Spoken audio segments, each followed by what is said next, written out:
السلام علیکم دوستو، اردو ناولز پلیٹ فارم میں آپ سب کو خوش آمدید۔ آج کا ہمارا ناول ہے شدت تشنگی۔ وہ اپنی ماما کے سامنے بیٹھی اپنے باپ پر آیا غصہ نکال رہی تھی۔ ماما کو بتا نہیں سکتی تھی کہ وہ آج ریسٹورنٹ میں کیا دیکھ کر آئی ہے۔ وہ ان کا دل نہیں دکھانا چاہتی تھی، پر ہاں وہ کم از کم اپنی کچھ بڑھاس تو نکال سکتی تھی۔ بیٹا وہ آپ کے بابا ہیں، ایسا نہیں بولتے۔ وہ ساتھ ساتھ کپڑے طے کر رہی تھی۔ آپ کے سامنے بھی نہ بولوں ماما تو اور کس کے سامنے بولوں، اس نے شکایت کی۔ کیا فائدہ ہے اپنے دل جلانے کا، انہوں نے نرمی سے کہا، اور کیا فائدہ ہے اپنی جان جلانے کا ایسے شخص کے پیچھے، اس نے بھی الٹ سوال کیا۔ تو کیا کروں، انہوں نے سوالیہ نظروں سے اسے دیکھا۔ طلاق لیں، وہ بغیر کسی جھجک کے بولی۔ وہ کئی بار بابا کو یہ دھمکی دیتے سن چکی تھی۔ دماغ خراب ہے تمہارا، اس عمر میں ماں کے اوپر داغ لگوانا چاہتی ہو۔ ان کے لہجے میں غصہ اتر آیا۔ وہ خفگی سے اٹھ کر جانے لگیں۔ اچھا سوری، جذباتی ہو گئی تھی، اس نے جلدی سے ان کا ہاتھ تھاما۔ ایسی بات نہیں کرتے بیٹا، ایک مرد کے لیے یہ کہنا بہت آسان ہوتا ہے، پر ایک وفادار عورت کے لیے یہ مر جانے کا مقام ہوتا ہے۔ وہ آہستہ آہستہ اس سے سمجھانے لگیں۔ وہ خاموشی سے ان کی باتیں سنتی رہی۔ وہ جانتی تھی کہ اس کی ماما کو اس کے بابا کی ہر کرتوت کے بارے میں پتہ ہے، پر وہ خاموشی سے سب برداشت کرتی، ہر قدم پر اپنے بے وفا شوہر کا پردہ رکھتی تھی۔ ایک محبت، دوسری وفا، میری ماں جیسی عورتوں میں کوٹ کوٹ کر بھری ہوتی ہے۔ مر جائیں گے، پر ایک بار جس کے نام پر ان کے ماں باپ نے انہیں سونپ دیتے ہیں، پھر موت ہی ان ظالموں سے دامن چھڑائے تو چھڑائے، ورنہ زندگی کتنی ہی جہنم کیوں نہ ہو، انہیں گزارا کرنا پڑتا ہے، کیونکہ نہ عورت خود اس سے نکلنا چاہتی اور نہ معاشرہ انہیں اس بات کی اجازت دیتا ہے۔ رہی بات مرد کی، تو وہ سدا بادشاہ رہا ہے، ہر زمانہ اسی کا ہے، تو اس سے کیسی روک ٹوک یا مسئلہ؟ وہ یونیورسٹی جانے کے لیے گھر سے نکلی۔ گھر سے یونیورسٹی قریب تھی تو وہ زیادہ تر چل کر جاتی تھی۔ وہ اپنے خیالوں میں آگے بڑھ رہی تھی جب اس کی سماعتوں سے ایک آواز ٹکرائی۔ آپ کا پاؤں کیسا ہے اب؟ اس آواز پر اس نے گردن پھیر کر دیکھا۔ سامنے وہی لڑکا کھڑا تھا، سوالیہ نظروں سے اسے دیکھ رہا تھا۔ اس نے گھور کر لڑکے کا حلیہ نوٹس کیا۔ ماتھے پر بکھرے گھنے سیاہ بال، ہاتھوں میں انگوٹھیاں، ایک کان میں بالی، کھلی سی شرٹ اور رف سی جینس، اور کندھے پر بیگ ڈالا تھا۔ وہ اسے بہت عجیب لگا۔ اس لڑکے کے نقش کافی تیکھے اور پرکشش تھے، آنکھوں سے روشنی پھوٹ رہی تھی، چہرے پر مہربان مسکراہٹ تھی، پر یہ سب اس لڑکی کو نظر نہ آیا۔ کون ہو تم اور کل سے میرا پیچھا کیوں کر رہے ہو؟ اس نے سختی سے پوچھا۔ میں پیچھا تو نہیں کر رہا، میں بھی یونیورسٹی جا رہا ہوں، اس نے لاپرواہی سے شانے اچکائے۔ تو اپنے راستے چلو، میرا راستہ بھی یہی ہے، فضول انسان، وہ غصے سے بڑبڑا کر آگے بڑھی۔ اس سے بحث کرنا بیکار تھا۔ فضول تو نہیں ہوں میں، وہ بھی ڈھیٹ بنا جلدی سے اس کے ہم قدم ہوا۔ ویسے میں نے ریسنٹلی یونی جوائن کی ہے، آپ کا جونیئر ہوں، وہ اسے بتا رہا تھا، جبکہ وہ اس کی باتوں کو اگنور کرتی تیزی سے آگے بڑھ رہی تھی۔ ہاؤ روڈ، جواب نہ پا کر وہ منہ بنا کر بڑبڑایا۔ وہ خود خاص کسی سے بات نہیں کرتا تھا، نہ اس کا مزاج ایسا تھا کہ کوئی اسے اگنور کرتا اور وہ پھر بھی کس کے پیچھے جاتا، پر اس لڑکی کے لیے جانے کیوں اس کا دل نرم ہو رہا تھا۔ اتنے ماہ سے وہ یہاں تھا، پر اس نے ایک بار بھی اس سے بات کرنے کی کوشش نہیں کی تھی، پر کل جو اس نے ریسٹورنٹ میں دیکھا، وہ دیکھ کر اس سے لگا اس سے اس لڑکی کے ساتھ ہونا چاہیے۔ وہ جانتا تھا کہ وہ بالکل اکیلی ہے، اس کا خاص کوئی دوست نہیں ہے۔ یونیورسٹی میں بھی زیادہ تر وہ اس سے تنہا بیٹھا دیکھتا تھا۔ اس کا دل کرتا تھا کہ وہ اس لڑکی کے ساتھ رہے، اس کا ساتھی بن کر، تاکہ وہ کبھی اکیلی نہ ہو۔ ایسا اس نے پہلے کبھی محسوس نہیں کیا تھا۔ وہ اپنے آپ میں مگن رہنے والا لڑکا تھا جو کم ہی کسی کی پرواہ کرتا تھا، پر اس لڑکی کو دیکھ کر اس کی پرواہ کرنے اور اس سے ہر مصیبت سے بچانے کا دل کرتا تھا، اس کے ساتھ قدم سے قدم ملا کر چلنے کی آرزو کرتا تھا۔ نفرت بتا رہی ہے کہ محبت غضب کی تھی۔ این نے سب کو یہ خبر سنا دی تھی کہ نیو اونر نے انہیں شاپ خالی کرنے سے منع کر دیا ہے۔ وہ سب لوگ بہت خوش تھے۔ اینیں بھی ورناز سے واپس آ گئی تھیں۔ یہ خبر سن کر انہوں نے سکون بھری سانس لی۔ دوسری طرف این داریوش کو دیکھنے کے بعد گہری سوچوں میں گم تھی۔ ماضی اس کی آنکھوں کے سامنے چکرا رہا تھا۔ وہ اپنی ماضی کی کتاب کسی کے سامنے نہیں کھولنا چاہتی تھی۔ اس وقت وہ لوگ نورے کے گھر میں بیٹھے تھے۔ شاپ سے سیدھا سب نورے کو دیکھنے اس کے گھر پہنچے تھے۔ اب وہ کافی حد تک بہتر تھی۔ این اے، خوشی، بیلا، انٹونیو، ابراہم سب وہاں موجود تھے۔ ایم فروزہ نے سب کو ڈنر کے لیے روکا تھا۔ ڈنر کر کے وہ لوگ گپیں لگانے میں مصروف تھے۔ این ایک طرف خاموشی سے بیٹھی تھی۔ اس کی خاموشی کو سامنے صوفے پر بیٹھا محمد کب سے نوٹ کر رہا تھا۔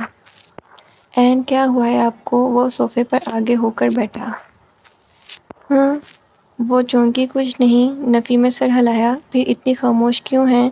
بس تھوڑی تھک گئی ہوں، اس نے ہلکے سے مسکرا کر جواب دیا، پھر نورے کی طرف پلٹی۔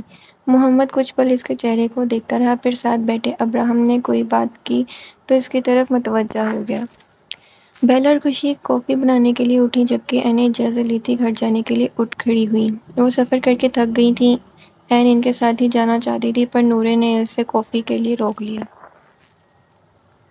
ٹھیک ہے، میں ذرا این کے ساتھ باہر تک جاتی ہوں، تھوڑی واک کر کے پھر واپس آ جاؤں گی۔ اوکے۔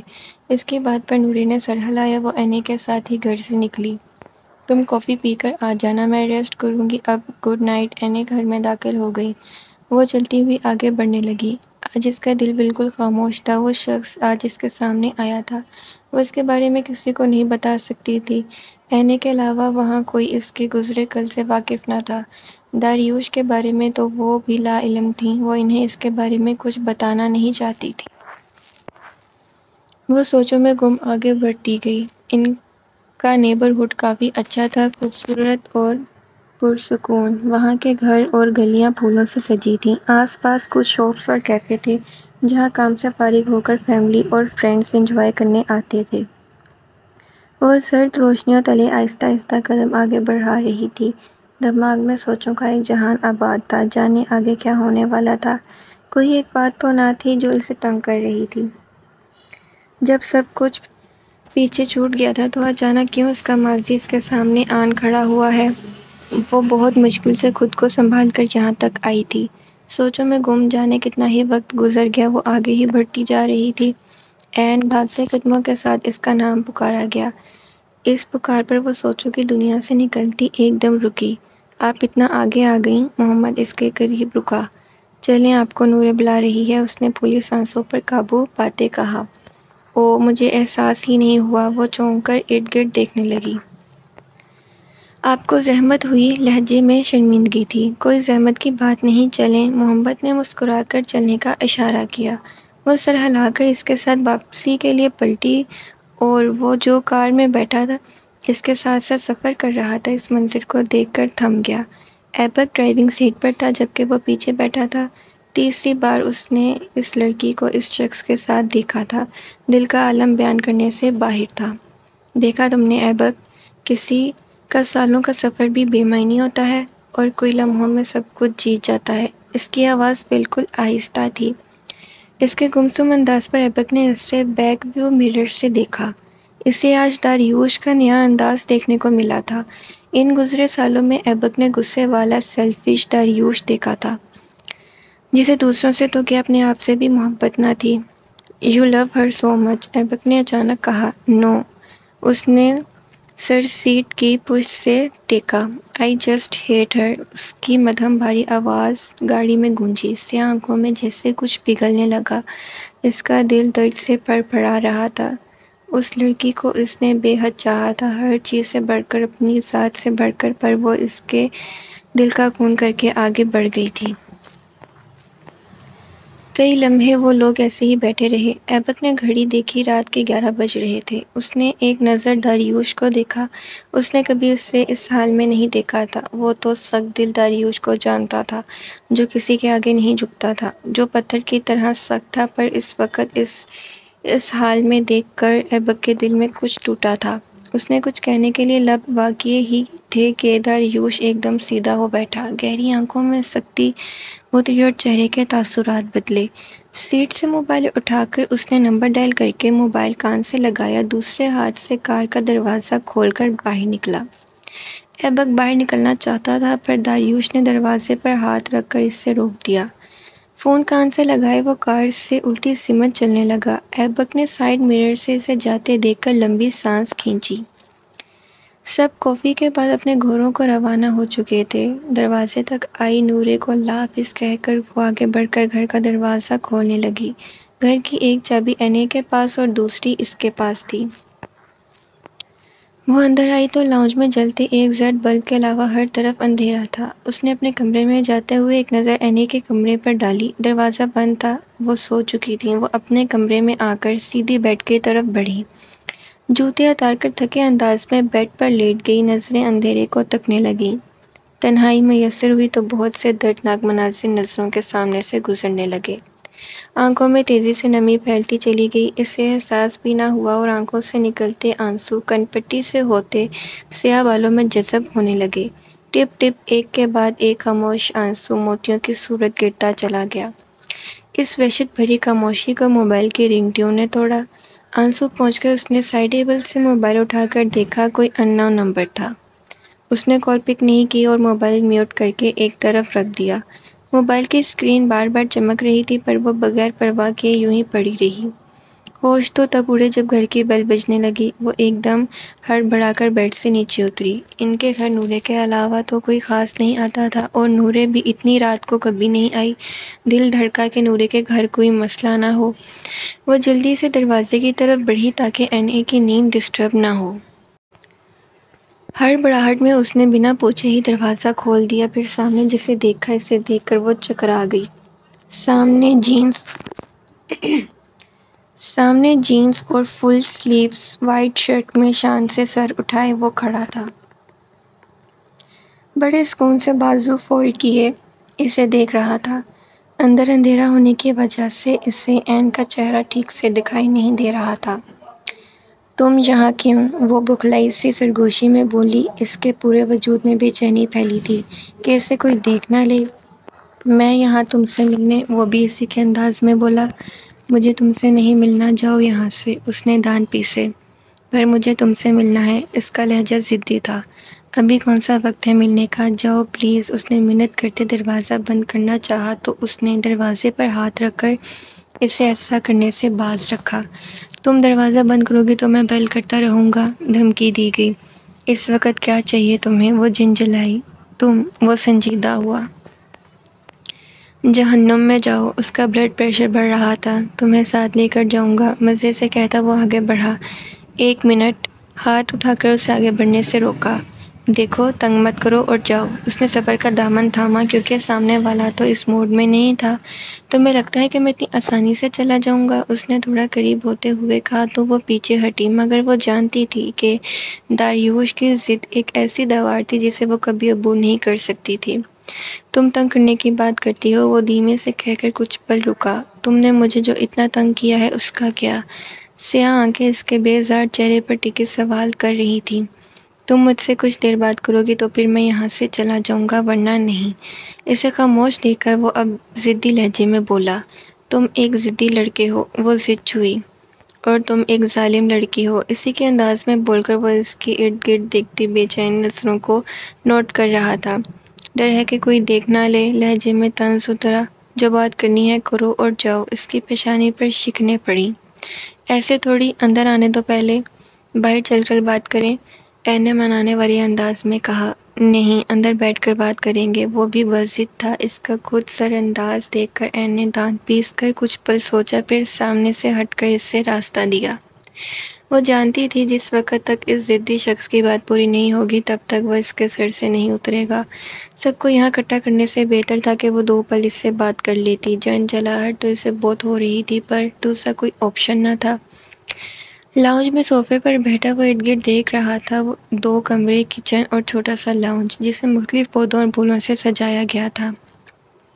تمہاری اینیں کہاں ہیں؟ صوفے پر بازو پھیلا کر وہ سامنے کھڑی این سے پوچھنے لگا۔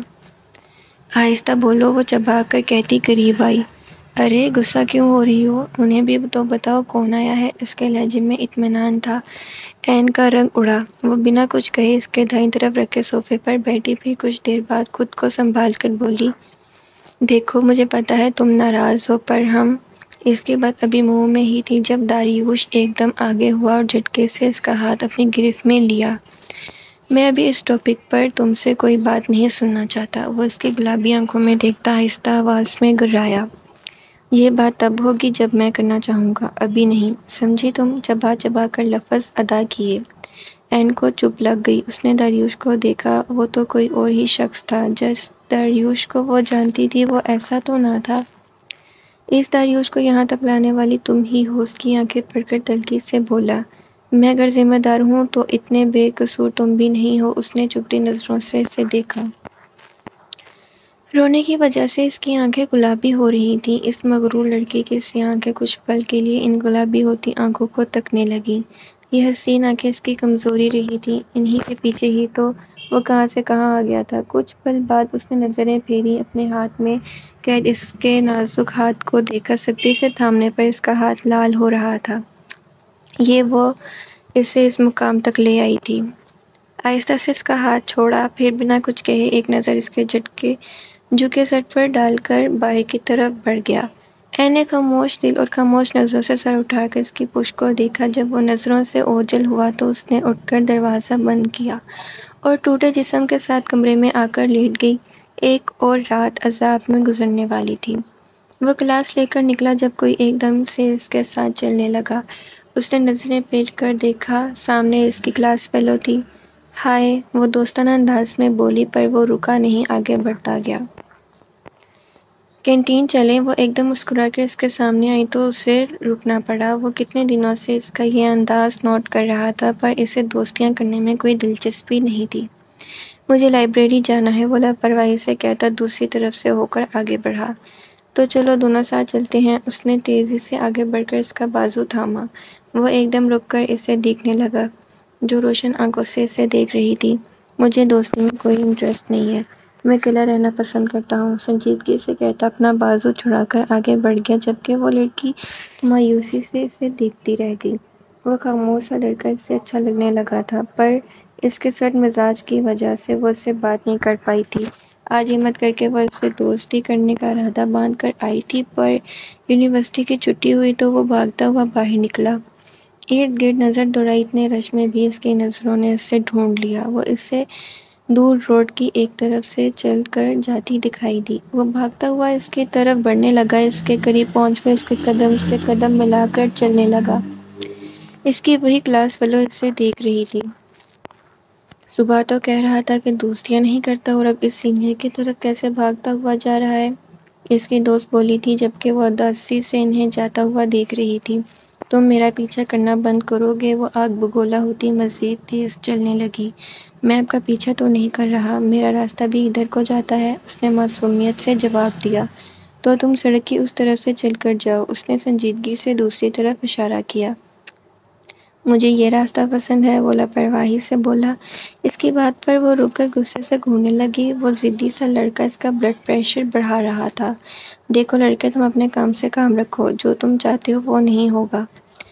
اور میں کیا چاہتا ہوں؟ اس نے آئی برو اٹھا کر پوچھا۔ معصوم بننے کی ایکٹنگ مت کرو، وہ جھنجھلائی۔ میں بس گھر جانا چاہتا ہوں، اور بھلا میں کیا چاہوں گا؟ وہ مزے سے کہتا آگے بڑھا، جبکہ وہ تپی نظروں سے اسے دیکھنے لگی۔ عجیب لڑکا تھا، اس کے سر پر زبردستی سوار ہو رہا تھا۔ آ جائیں، اب گھر نہیں جانا آپ کو، وہ پیچھے مڑ کر بولا، پر وہ پلٹ کر دوسری طرف بڑھ گئی۔ اسے دیکھ کر وہ ٹھنڈی سانس بھر کر رہ گیا، پر وہیں ایک طرف کھڑا ہو کر خاموشی سے اسے جاتے دیکھتا رہا۔ ان انجان لوگوں میں وہ اسے اپنی سی لگتی تھی۔ اسے دیکھ کر دل کو سکون ملتا تھا۔ اس کے ساتھ جڑے اس رشتے کو وہ کوئی نام نہیں دے پا رہا تھا۔